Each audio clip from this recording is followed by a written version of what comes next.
સંસ્કૃતિની સાચી ઓળખ એટલે આપણા પ્રાચીન લોકનૃત્યો। બનાસકાંઠામાં હોળી પર્વ ઉપર રમાય છે લોકનૃત્ય ઘેર, જે થરાદ તાલુકાના અનેક ગામોમાં આજે પણ વર્ષોથી આ પરંપરા ઉજવાય છે। ભારતીય સંસ્કૃતિની સાચી ઓળખ એટલે આપણા પ્રાચીન લોકનૃત્યો। આધુનિક સમયમાં દેશ અને દુનિયા પશ્ચિમી વાયરામાં કેદ થઈ રહ્યા છે, ત્યારે આપણા લોકનૃત્યોએ પ્રાચીન સંસ્કૃતિને સાચવી છે। આપણા લોકનૃત્ય અને લોક સાહિત્યમાં પ્રાચીન સંસ્કૃતિ સચવાયેલી છે। આજના આધુનિક સમયમાં પ્રાચીન સંસ્કૃતિને લોકનૃત્યોએ સાચવી રાખી છે। લોકનૃત્યો આપણી પ્રાચીન પરંપરાનો મીઠો રણકતો ધબકાર છે। ગુજરાત અને રાજસ્થાનમાં હોળી ધૂળેટીના તહેવારનું અનેરું મહત્વ છે। હોળી ધૂળેટીના તહેવારની ઉજવણી લોકો પ્રેમભાવ અને એકતાથી કરે છે। થરાદ તાલુકાના બેવટા સહિત અનેક ગામોમાં વર્ષોથી પરંપરા મુજબ વડીલો અને યુવાનો દેશી પોશાકમાં સજ્જ થઈ ઘેર લોકનૃત્ય રમે છે।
કેટલા વર્ષથી પરંપરા ચાલી રહી છે તમારા ગામમાં?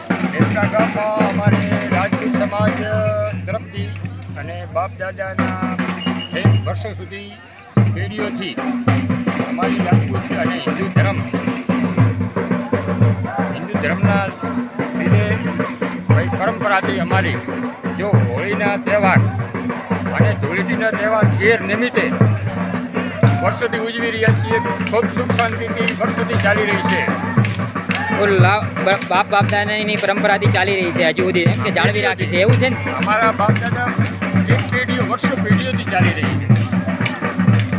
શું રમતને ગમત છે અમે આવી રીતે? હોળીનો ભેગો ઘેર રાખેલ છે અને રંગોળી પણ રમીએ છીએ અને ઘેર પણ બહુ સરસ રમીએ છીએ। તમને કેવો પ્રોગ્રામ લાગ્યો આજનો તમારો ગામની? સુખ શાંતિથી રમી રહ્યા છીએ અને અમારી પરંપરા હિન્દુ ધર્મની પરંપરા અમે રાજપૂત સમાજ બધી રમી રહીએ છીએ બેવટા ગામની અંદર અને રંગોળી પણ રમી રહીએ છીએ અને આજે ધૂળેટીના તહેવાર નિમિત્તે ઘેર રમીએ, મળતી ઘેર રમીએ, 2-3 રીતે રમી રહ્યા છીએ। અને બીજા ગામોની અંદર તો લગભગ બેવટા જેવું તમારે કોઈ પ્રોગ્રામ થતો નહીં? અમારું બાપ દાદા રાજસ્થાનથી આવેલા એટલે તે રાજસ્થાનની પરંપરા તરીકે રમી રહીએ છીએ। બરોબર। પ્રોગ્રામ બધે સારી રીતે રહે છે? સારી રીતે સાંજે પ્રોગ્રામ રહે, સુખ શાંતિ રહે, સાંજે પ્રોગ્રામ હોય અને હોળીનો પ્રોગ્રામ સાંજે હોય અને આજે ધૂળેટીનો પ્રોગ્રામ રાખે। પંચાયત દ્વારા થોડો આમાં કોઈ જરૂરી ખરી તમારી સેવામાં? અમારે જગ્યાની જરૂર પડે, જગ્યાની અછત છે, થોડા ઘણી જગ્યાની જરૂર પડે છે, પણ વૃક્ષોની જરૂર વધારે જરૂર, પાણી વૃક્ષ હોય તો સાયડો થાય તો બરાબર, વૃક્ષોની જરૂર છે। સારી રીતે બધું કામકાજ છે તમારું પરંપરા ચાલી રહી છે, વૃક્ષોની જરૂર છે? વૃક્ષોની અમારી બધી આ ઘેર નિમિત્તે તહેવારોની જરૂર છે અને બીજી ઘણી બધી જગ્યાએ જરૂર છે વૃક્ષોની। શમશાન ભૂમિમાં આવી ઘણી જગ્યાએ અમારે જરૂર છે। બરાબર, સારું, ખૂબ ખૂબ